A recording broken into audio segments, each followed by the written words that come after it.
Makes us see a lot of the truth and laugh at things we wouldn't normally laugh at. I think that's part of what you're doing.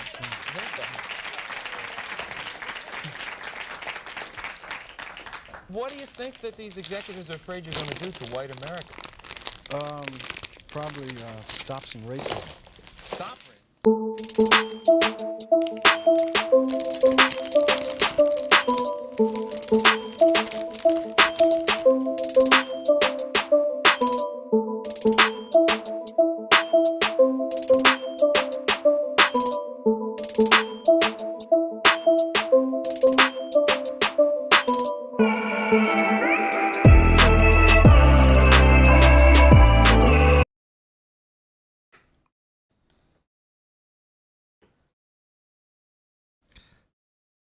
All right, so by the way, guys, I do have some videos coming out.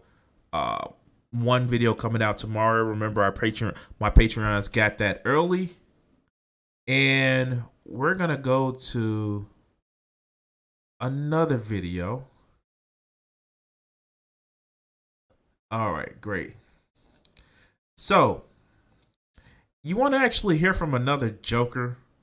Oh God, that didn't make any much fucking sense. But you want to actually hear from Joker again? This is actually kind of a weird one for him. Now, if you actually remember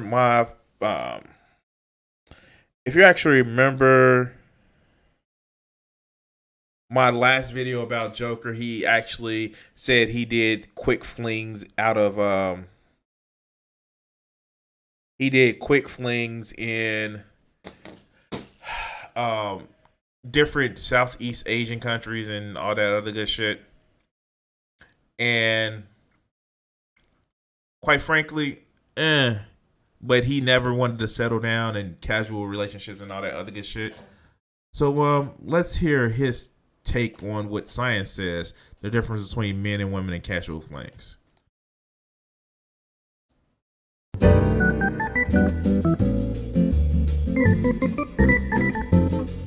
Guys, welcome to Better Bachelor. This is Joker with a face for radio and a voice for print. Tonight, I'm going to talk about the science of pair bonding, the science behind. Okay, so first, this bullshit about pair bonding is, quite frankly, really bullshit. Because here's the thing, humans are semi-monogamous creatures.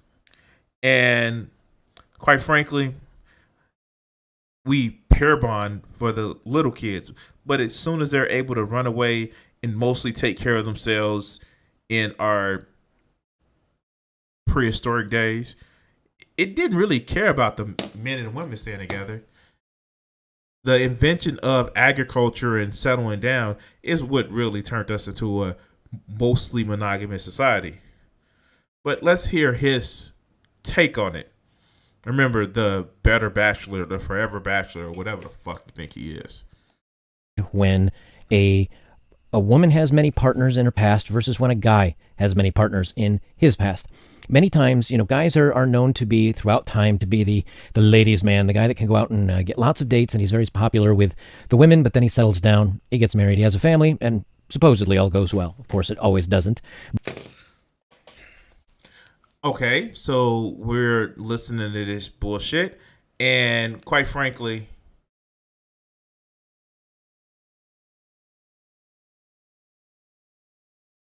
oh fuck. Anyway, quite frankly, he is taking this whole thing of, well, this is the way society has actually did that, has actually formed, so it must be true. And the whole pair bonding bullshit, it's kind of one of those things where it's just like, dog, you sound like a fucking fool. But, red pill's got a red pill. Let's continue. But supposedly.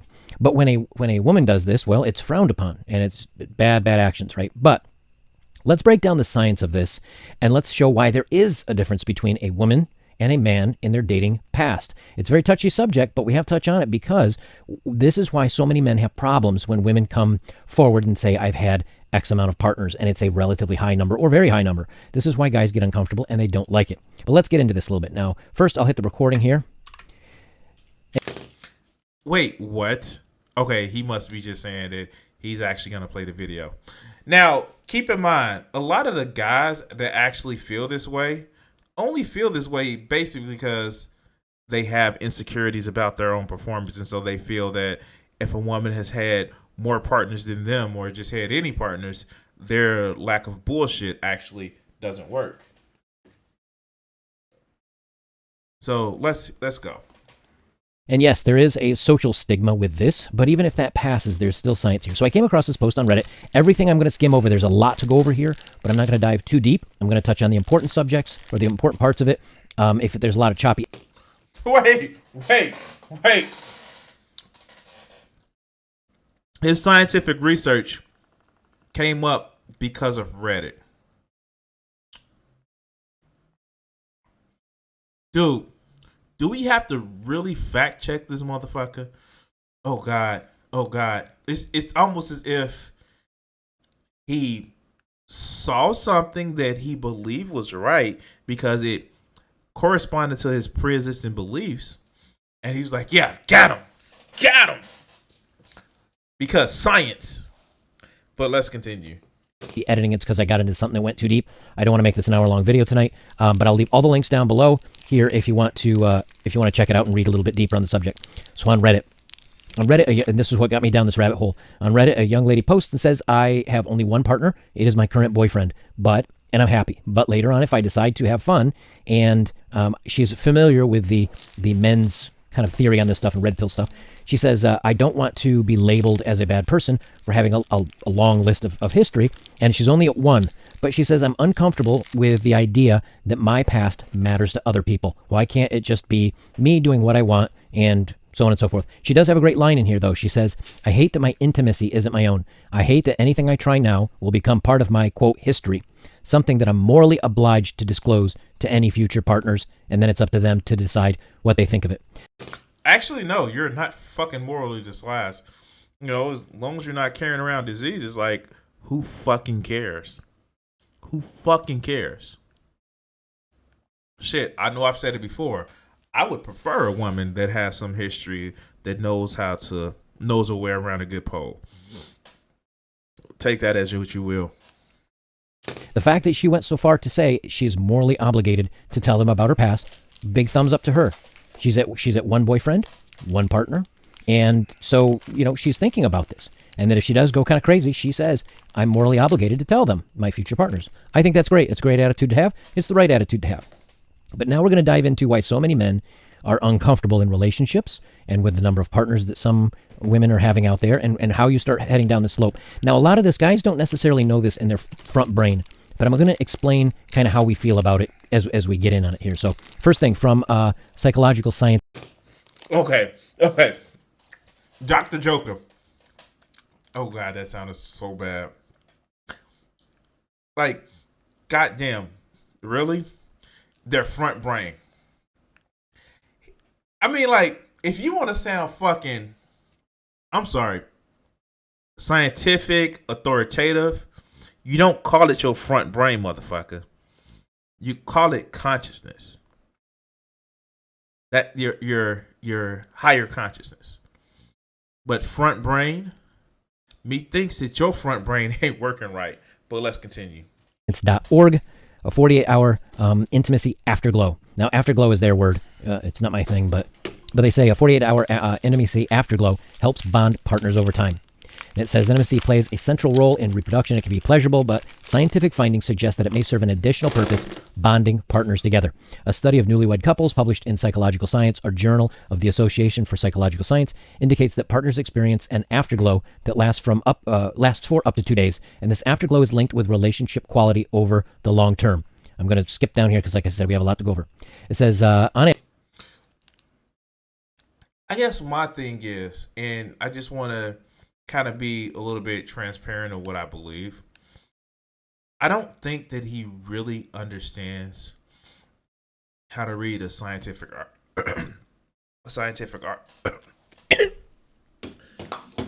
Hold on, guys. There we go. I don't think he really understands how to read a scientific article because you don't skip that shit. And if you can skip an article talking about science, chances are it's just an opinion piece. But let's hear his take on the shit. Average, participants reported having intimacy on 4 of the 14 days of the study, so once about every 3 days, and answers vary considerably across participants. Importantly, intimacy on a given day was linked with lingering satisfaction over time. Having intimacy on a given day was linked with satisfaction that same day, which was also linked with satisfaction the next day and even 2 days after. In other words, participants continued to report elevated intimacy satisfaction 48 hours after a single act. And it says overall participants' marital satisfaction declined between the beginning of the study and the follow-up session 4 to 6 months later. But participants who reportedly had relatively high levels of intimacy afterglow seemed to fare better relative to their peers, reporting higher. Okay, so human beings are social animals, and we rely on actually being as social as we can to each other.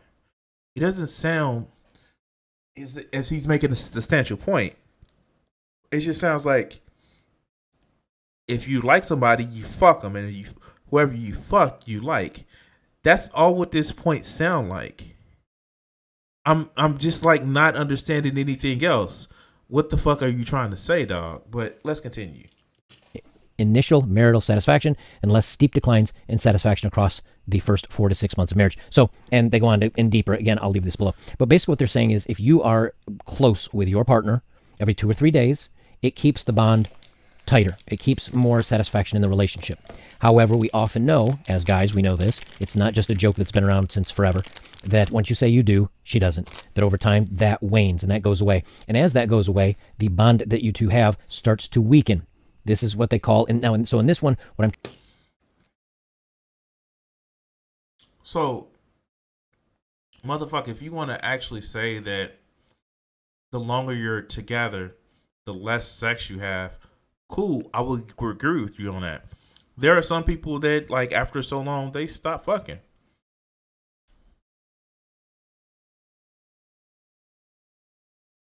But, I'm sorry. You just sound stupid, dog. It sounds as if he's never been in a long-term relationship or very, very brief relationships, as he said he has. Dude, even after marriage, even before marriage, if you're together with somebody for a long period of time, sometimes you don't fuck as much. But let's continue. Trying to basically get across is that bond does mean importance, it means closeness, and it means a satisfaction in the relationship. So that bond means something. But this is to both people, both men and women. We're not at the differences yet. It's still important to both. Next, how the love hormone works its magic. Now, this is where we start separating the guys from the gals on this one. It says a whiff of oxytocin lit up a reward center in men's brains when they looked at their partner's face. Scientists and women everywhere have long wondered exactly what keeps a man from straying with a stranger. From a biological perspective, at least, cheating is easy to understand. The more partners a man has, the more likely he'll pass on his genetic material. So why do many men settle down, get married, and stick around to raise their kids? Researchers think they may have found a clue in oxytocin, a hormone released during intimacy. Let's continue. And other intimate gestures like hugging or holding hands that's been proven to strengthen social bonds in other mammals. They found that the hormone appears to boost men's attraction to their mate even when presented with pictures of other women. The findings are published this week's issue of Proceedings of the National Academy of Sciences. In the study, 20 men who were in committed relationships for 28 months on average took whiffs of either oxytocin, nasal spray, or an inactive placebo spray. For the first test, men looked at pictures of their partner, a woman they'd never met, or a house. The photos of the women were carefully matched so that one was not more attractive than the other. In the second experiment, they looked at pictures of their partners or of women they knew but were not related to, perhaps someone they saw at work every day. Then the men rated the attraction they felt to the various faces. Men consistently rated their partners as being more attractive and arousing than other women, and, in most cases, a whiff of oxytocin boosted that effect compared to the placebo. But what really fascinated the researchers was what happened inside the men's brains. Under the influence of oxytocin, 2 areas of the brain responsible for feelings of reward and pleasure lit up when men saw their partners' faces, but the sight of other women had the opposite effect, suppressing feelings of pleasure. Oxytocin triggers the reward system to activate on the partner's face the presence of the partner. Okay, so from the study that he's actually reading, and you know what? Credit where credit is due. If he's actually trying to read the story and break it down, that's cool. I will give him that. But it almost seems, and please bear with me on this, it almost it seems as he's saying, "Oh no, when you're in love, when men are in love, they only want their own partner," and that's bullshit. Because even if you were to take it a different step, polyamory exists, open marriages exists. Like, fuck, swinging exists. So for him to actually sit back and say that, well, no, when a man is in love, he only wants his partner, and his brain goes dead for like women who's not his partner. That's bullshit. And I'm sorry, I would need to see this motherfucking study. But I can guarantee you this study, he didn't link anything in the description. Oh, he did. It's a fucking tiny URL. Fuck out of here. Let's continue. The study said Dr. Rien Hurlman, a professor of psychiatry at the University of Bonn in Germany. The monogamy is actually quite costly for males, so there must be some form of mechanism binding males and females together, at least for some time. There must be some benefit, and reward is actually the strongest motivation underlying human behavior. An expert who was not involved in the study said the results suggest that couples who keep a high level of intimacy in their relationships can maintain stronger bonds. When you're first becoming intimate, you're releasing lots of dopamine and oxytocin. That creates the link between neural systems that are processing your facial cues, your voice, and the reward system of a partner's brain, said Larry Young, a professor of psychiatry at Emory University in Atlanta. He studies the role of oxytocin in social bonding. So you can see where we're going with this, right? But specifically, men have this oxytocin release. Now, both partners do, but men, it bonds them closer to the women. And that in the other study... Okay. So we know oxytocin can actually be affected by a lot of things. And in this particular issue, he's actually saying, yes, sex increases oxytocin. Of course it does. But psychological things, not just physical things, can actually boost that shit as well. Now, we can go to the whole things, which I can't say that I've studied, so let me add that disclaimer here. We can go through the things and say that, well, men are only trained by society to only show a release of endorphins and physical attraction to their primary partner, and not have it spread around mostly like women do, because women actually spread their emotional ties and connections around with other people, when men, we're only taught and socially conditioned to have it around just that one woman that they're fucking. But of course that leads to situations where it's lacking, because one person can only maintain that for so long. And then with a lot of things, if you're not getting the attention, the sustainability of which you need, sometimes you do try to look for it other places. It's just that men, we are told to actually look for it in one way, sex. But let's continue. Studies that I've read, and they may mention it in this one, I don't recall. But the reason being is because men naturally want to hit it and quit it. Nature tells them, hey, the more you can procreate, the more your DNA gets out there and the more offspring you'll have. That is a male's imperative by nature, by biology. So what keeps them from doing this is, number one, social norms, and number two, the bonding that occurs when they're with one single partner.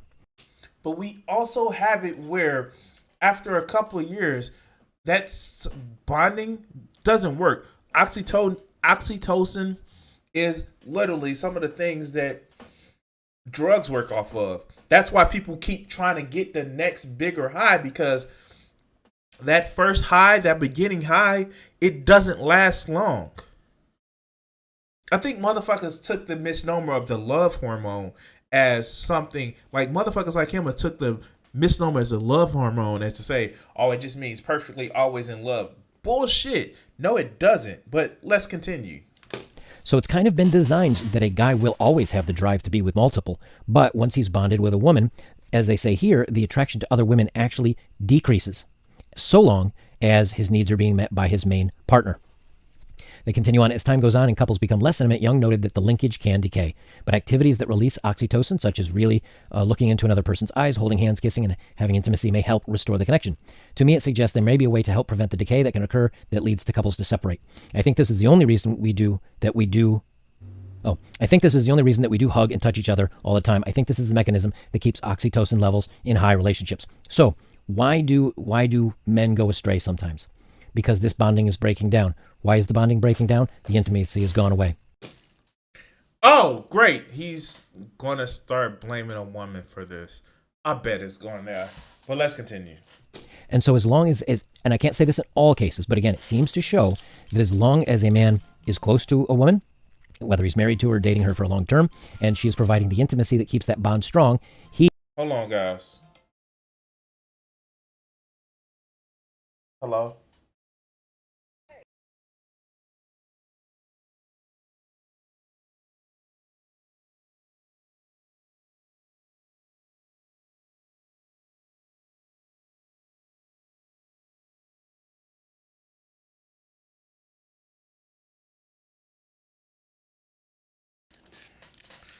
Sorry about that. My mom's called. I had to make sure that nothing was going wrong. So, make sure family, everything is working. But here we go. he finds her more attractive and other women less attractive. So his desire for other mates actually goes down so long as he's with a good partner. So there is a bonding from the male to the female, but we don't know of the reverse. Actually, we do. I did it in another video a long time ago, but we'll get there. Moving on. This is an article from the medinstitute.org, and I'll scroll up here. Pair bonding in the brain. First of all, Jill, when do I ever need a safe space? Dog. Secondly, let's just talk about this bullshit. Motherfuckers like him, Joker, and these motherfuckers like this, they want to actually have it where it's the woman's fault that she just didn't give the man everything that he fucking wanted. She wanted to have it as he wants to have it as that, I don't know, the reason why a man strays is because a woman just didn't give him the affection that he needs, so it's not really his fault either. And blame it on a big bad woman. But let's continue. There's a specific, now this is a study on voles, but they found that voles are very similar to humans in both the way they bond and pair bond, and they've used them for a very long time. So let me dive into this. And again, if you wanted to get... Voles. Oh my God, is he talking about like fucking birds? Let's look up what voles are.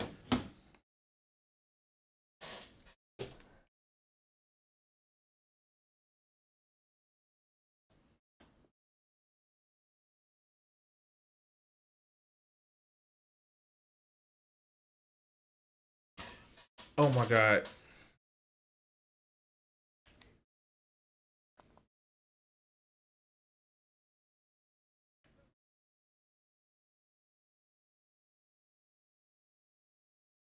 I'm sorry, guys. I need to dock in this station.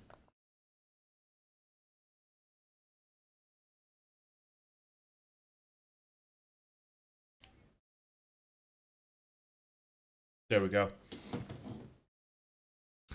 But let's not vowels.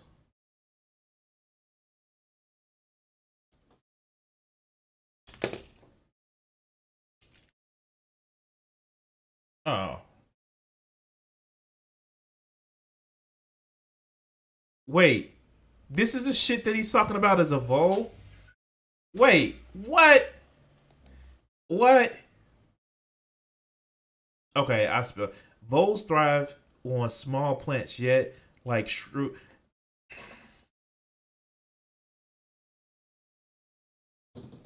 This is a vole. This is a vole. Wow. Wow. The fuck? Wow. Let's hear this shit out. Get deeper into it, I'll leave this all below. The neurophysiology of pair bonding is very complex, which makes it difficult to explain in layman's language. That is one reason that Hooked has been such a popular read. The authors were able to break down for parents and others concerned adults these difficult brain processes in an understandable, relatable way. However, as the explanations get passed on by word of mouth, the pitfall of oversimplification can quickly turn to misunderstanding and inaccuracy.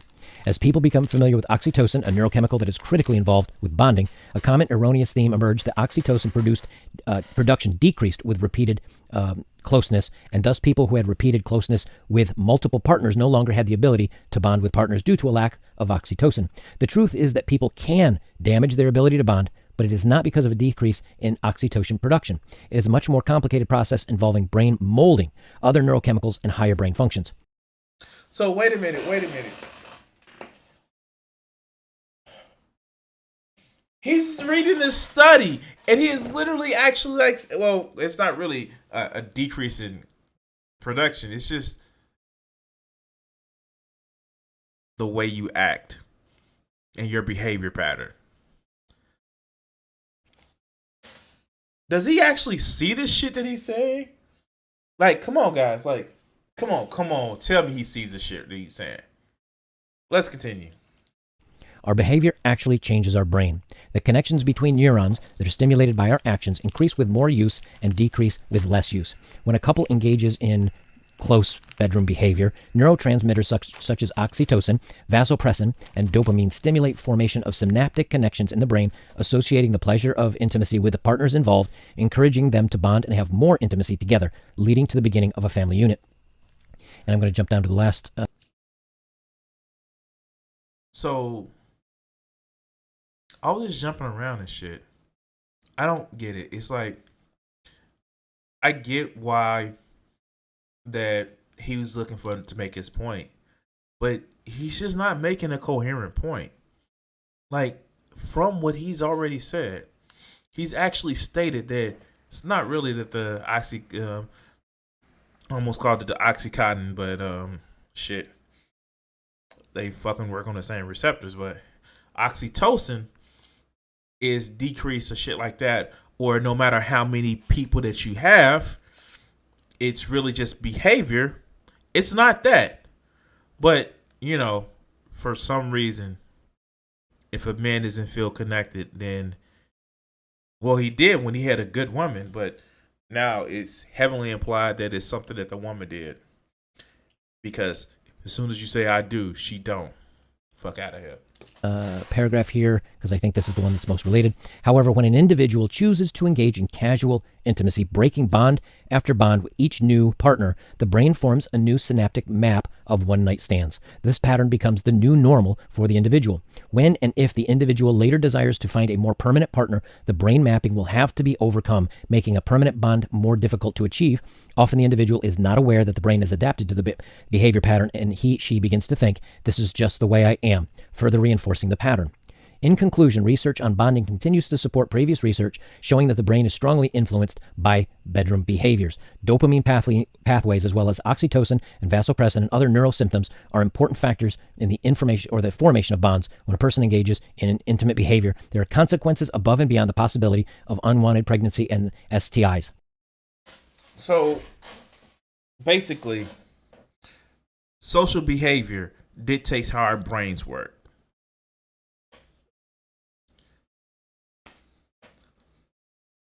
I don't think he really gets this whole thing of what he's actually advocating for. It's a behavioral response. And going back to the anecdote that he actually had early in the story, that the way to change that is literally to have a change of thinking and practice that change of thinking and make sure that, I don't know, people not feel the shame for the fact that they weren't, you know, a chaste little version or some shit like that.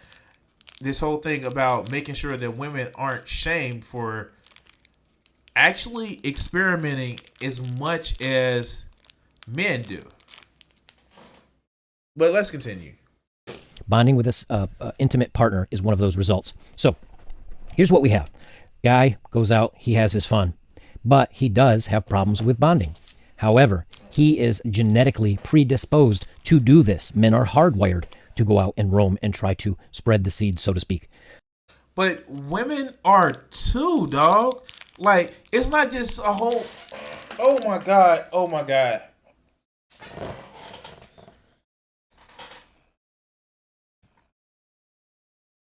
It's not some genetic disposition that only men want to have as much sex as they can. Because that's what it really is. The whole thing about men just want to have more sex. That's a fucking human. That's a fucking human thing. If the men just want to have more sex, who are they fucking? I'm saying, who are they fucking?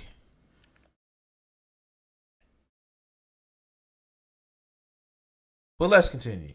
So he's kind of doing what biology expects him to do. Thus, it's not rewiring him the same way.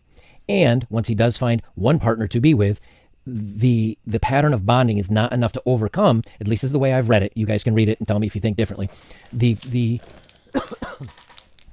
pattern of what he has done and his having his fun does not override the oxytocin and the bonding that he gets with his partner that he actually chooses to stay with, so long as he's continually getting that afterglow, as they called it, or every couple of days he gets his kind of his satiation. He gets his needs met. So because a man's predisposed to do that, it doesn't bother him as much to do so. It still doesn't ruin his bonding ability for a woman, because biology has kind of designed it to make this bond happen, to stop the man from going out and doing what males normally do in the wild.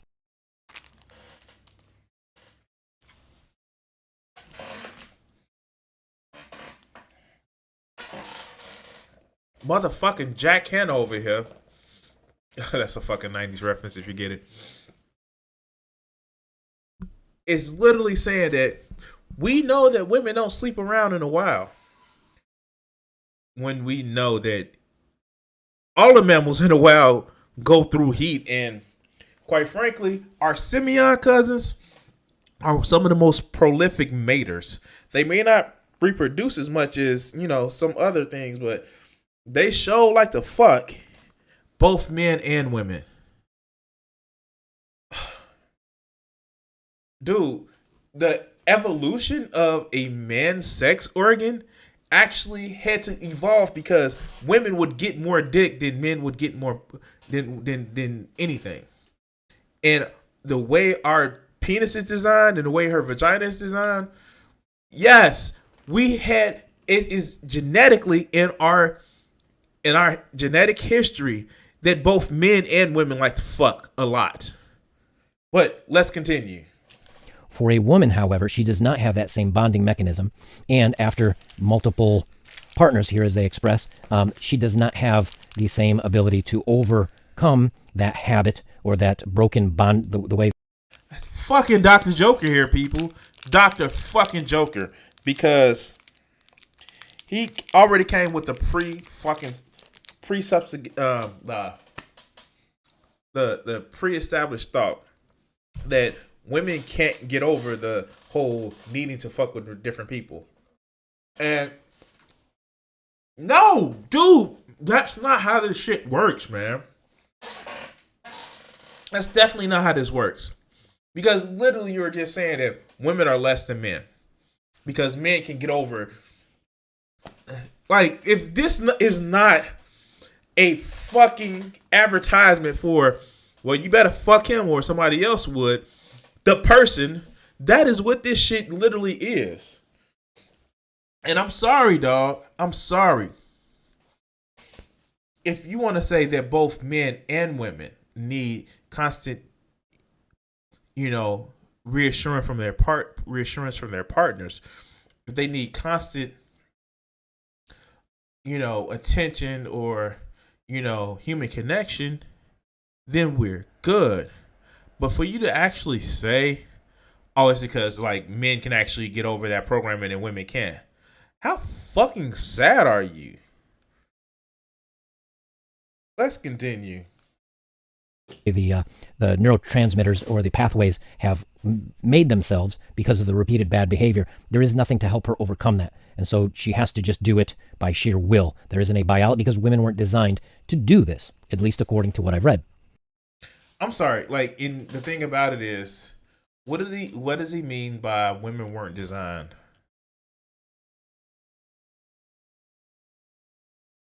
Let's continue. Now, this is from pauldavidphd.com. This is a PDF that I was looking over. And let me see if I can go up to the top and read his beginning here. It's a long read. Pair bonding and evolutionary perspective on intimacy. And this is down here. I just highlighted this again because I'm keeping them short. But please, good reads. Again, for intimacy to be optimal, all 4 dimensions, intimacy, romance, friendship, and attachment.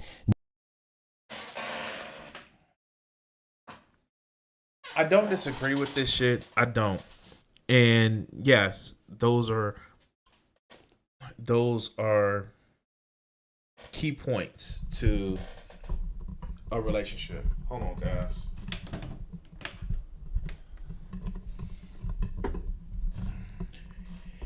Now the thing about it is, let's hear his explanation of this shit. I promise I won't be on this video too much longer because he just his views disgust me. But let's continue. Need to be incorporated into human pair bonding. That's why alternatives like polyamory are going to have a limited viability. In an effort to do away with exclusivity, partners in this alternative reserve the right to have multiple intimate relationships with a proviso that they also have full knowledge of their partner's other intimate involvement. But the thing about it is, open marriages and polyamory, even though the word is pretty new, has been practiced for years. Actually, that is more of the norm than what we have now, because what we have now has only existed for about 150 years. And of course, we did have it where one man would marry one woman, and they'd stay married for the rest of her life because of childbirth and infant and maternal mortality. He would just go and get another wife. Or she would get another husband because her husband died of some fucking disease and she needed to marry again. With the extensions of our lifetimes, a new reality of marriage needs to be taking place. A new understanding of marriage and relationships need to actually take place. And it has been. We're going back to really the old ways. But let's continue. By doing away with exclusivity, the alternative seeks to minimize the problems of dishonesty and boredom that so often rise in monogamy. However, while minimizing some of these problems, the active couples are often confronted with other major difficulties in the form of possessiveness and jealousy that typically arise in the pursuit of extradietic relationships. The reality is that all forms of mating favor some aspects of intimacy at the expense of others. The challenge is being able to form relationships that enable the integrated balance of intimacy, romance, friendship, and attachment. While exclusive monogamy certainly favors the human need for long-term attachment, this form of bonding also provides the most possibilities for integrating mature, intimate romance, friendship, and intimate relationships as the more primary form of bonding. Attachment provides the essential structure through which all of those other needs can be met over the course of an intimate relationship. Putting it in another way, without the attachment, security, and continuity involved in the exclusive monogamy. I mean, like, the thing about it is, what actually kind of like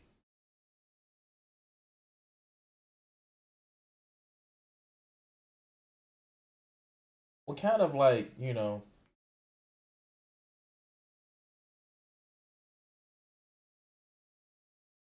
I'm sorry, I'm looking something up for this game.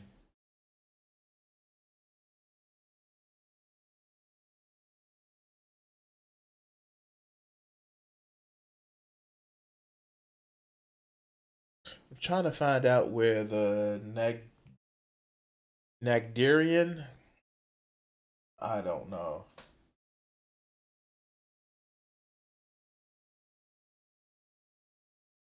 I'm fucking spelling it wrong.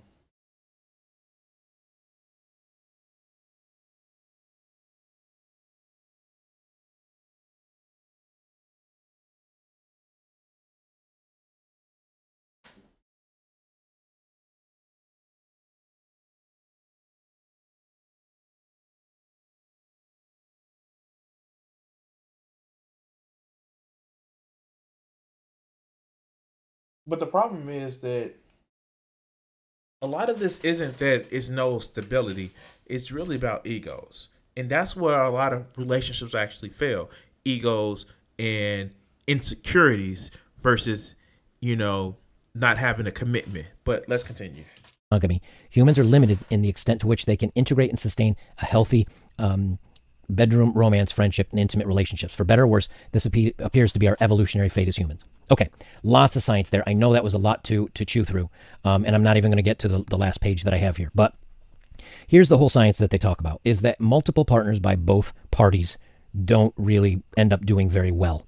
The divorce rates are higher. The satisfaction in future relationships are not as much. However, because men primarily have this wired into our DNA to try to go out and have as many sires or sire as many offspring as we can, it's kind of already in our DNA to do this. And there's actually, it appears to be. It's not just, god damn, men and women share the same fucking DNA. They do. They share the same fucking DNA, dog. Men and women share the same DNA. We even have some of the same parts. There are differences in gonadal expressions and secondary sexual characteristics, but men and women, they're not two different fucking species. And if you want to say, well, testosterone makes men want to go out and fuck as much as they want to, women have testosterone too. Men have estrogen. We have the same fucking hormones to a different level, but you can't just sit back and say that it's built into men's DNA without it being built into a woman's DNA. You fucking idiot. Overrides in the brain that will help a guy bond to one person that he becomes close to. The female of almost all species, but also women, are not naturally designed to have so many partners because... Who is this motherfucker? The fucking crocodile hunter Steve Irwin? Like, he doesn't, like, wait, no, most mammals are non-monogamous. They are monogamous to a point until the kids can actually get up and fend for themselves for the most part, until they're weaned. After they're weaned, most mammals aren't monogamous. I don't know where he's getting this shit from. That's like this motherfucker saying there's no homosexuality in nature, where it is tons of fucking homosexuality in nature.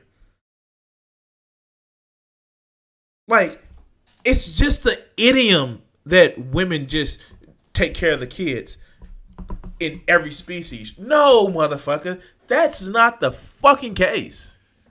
But let's continue. Because before the invention of the pill, women would get pregnant, and they would not have a way to, if they didn't have a male or a village or someone to protect them and provide for them while they were in this state, there was a real danger that not only she, but her offspring would not survive. So they were more careful to try to make sure to get the best guy they could get, both DNA, health, strength, prosperity, whoever could take care of them and their young the best. And they would try to get that one male to stop being with many and just be with her. But okay, so I just want to tell you guys something. It's that a lot of this shit has to do with the fact that the reason why monogamy took so much of a hold, because if you're a king, you want to pass on your legitimate heir, the throne to your legitimate heir. And motherfucking peasants start copying that shit. Before that, no. Open marriages, polygamy, polygamy, polyandry. The one when you have multiple women as a man or multiple husbands as a woman was the norm, and it is still the norm in a lot of fucking places. But motherfuckers like this have their head too far up their ass to understand the world doesn't just revolve around them and their beliefs. But let's continue. If she was successful in providing him the intimacy that he needed, and he started to feel close to her and bonded to her, there was a chemical reaction that would help him bond to her. But women do not have this because they weren't designed to just freely go about like men do. And so they don't have many of the science biological wiring to help them rebond with a single individual. Thus, if she gets in the habit of partner after partner after partner in short term where they're meaningless and there's nothing behind them, the chemicals will actually rewire in the brain to say this is normal and this is what you should be doing. Like, I don't get it. Like, I really don't fucking get it. It's just like, either women are less than men and they can't rewire their brains, or they can't overcome the rewiring of their brains, or men and women are two different species. I don't fucking get it. I don't. Your argument can be made of women are so hyper sexual because they can't orgasm from just one man, because men orgasm quicker than women, and so they need to have more. Their bodies are naturally designed to say that they have more men, because they can actually use one man to almost get them to the part, and use the other man to actually get them over.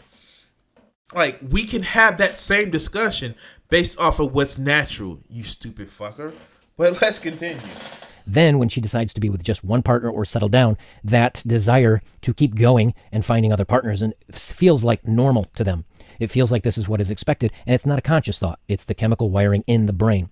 They don't have the backup system of the bonding to one individual like the man does. That's why many men can be playboys, still find a wonderful woman, decide to settle down and have a family, and not wander, so long as their needs in the bedroom are being met. This is so. Like, did we actually just hear his ass? It's, men are fucking saints, and if he actually starts to wonder because of his past, it's because he's not getting the love that he needs in the bedroom. Like, that is literally what this motherfucker is saying. And it all comes down to a woman's fault, huh? Is that what it is, my friend, my dude? Let's continue. Isn't in all cases, but it's primarily, it seems to be the case, because again, men were hardwired for this. However, when a woman does the same, there isn't that reuptake of the oxytocin and some of the other wiring that happens to help that woman bond to the man in the same way. Which is why many times it is said that men will always love women, their woman, more than the woman will love a man. Even if he's the only woman, or even if he's the only man that she's ever been with.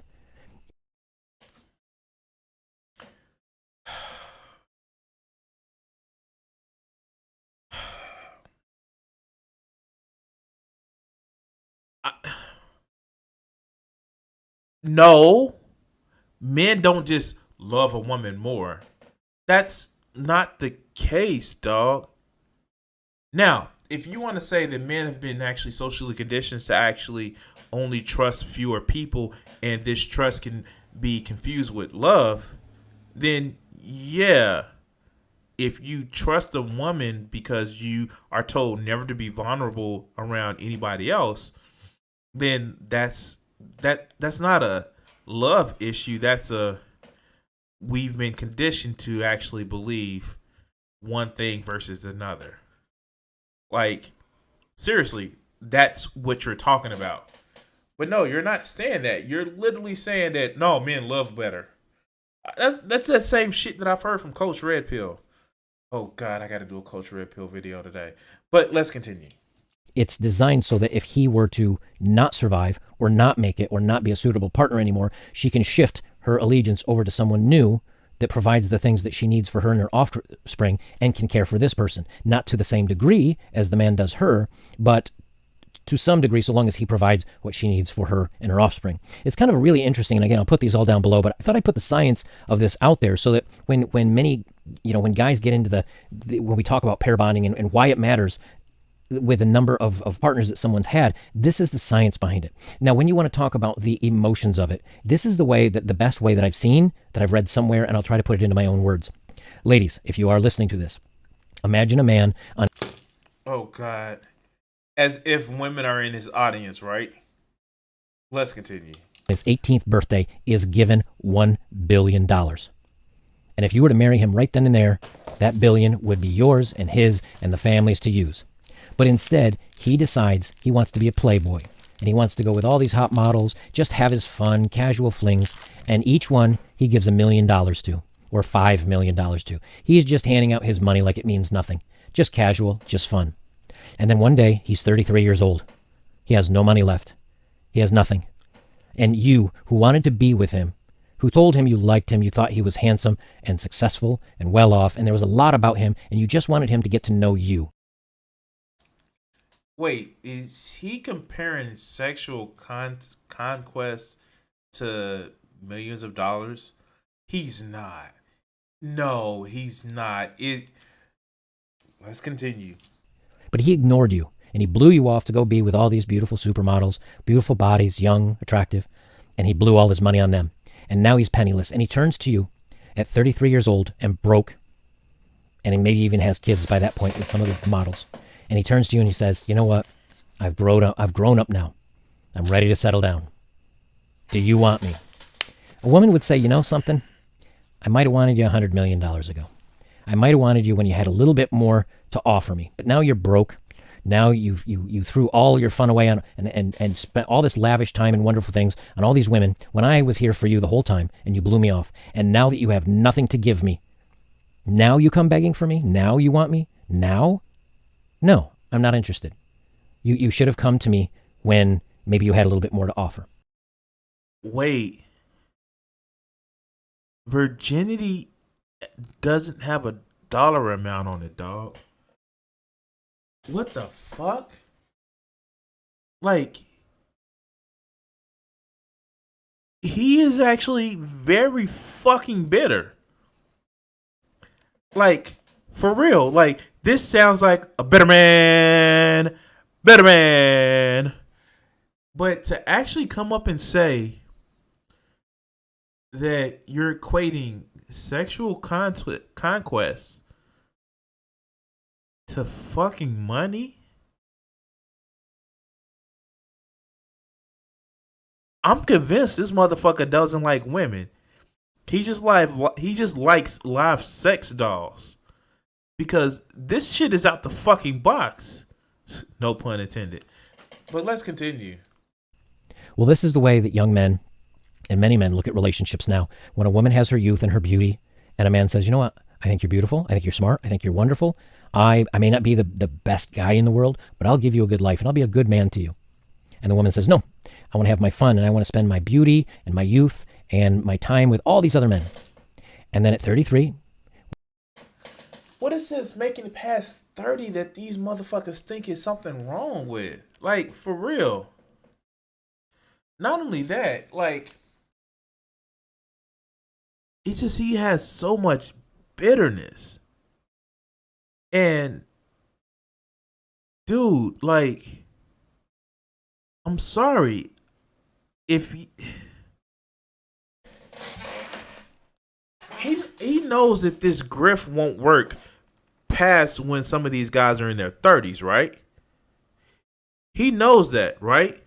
That women are still attractive once these guys get to their 30s.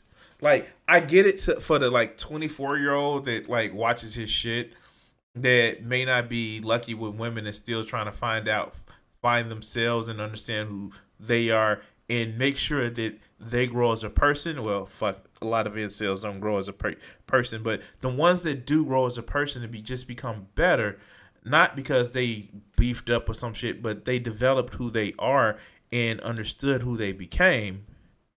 It's like, he understands that this shit won't work long term, right?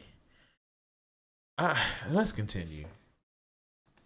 When she's not getting the attention she wants anymore, and she's not getting all the guys coming up to her, maybe guys will still try to, have a one night with her, but no one wants to settle down with her. No one's paying attention to her anymore. And she says, you know what? I'm running out of time. I'm running out of my youth. I'm running out of my good years. Now I'm ready to settle down. You're fine. You got a good job, right? Okay, will you take care of me and maybe my kids or just me? And yes, I'm intelligent. I have a good job. I'm a wonderful person. But I need to get married and I need to get settled down because I do want to have kids and it gets hard mid-30s. But I'm ready now. That guy. I mean, like, does he realize that women can have children into their 50s? Like,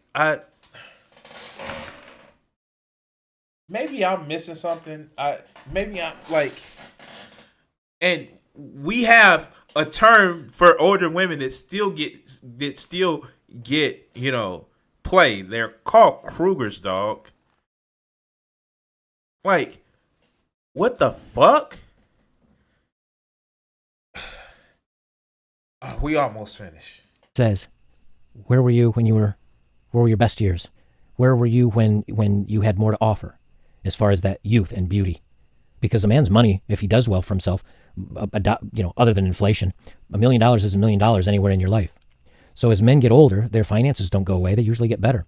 But as women age, their beauty does fade. They get wrinkles. Gravity takes over, and takes over for all of us. But men do age differently, and men still are. Yes, they usually age differently with, more serious health problems, like heart shits and stuff like that.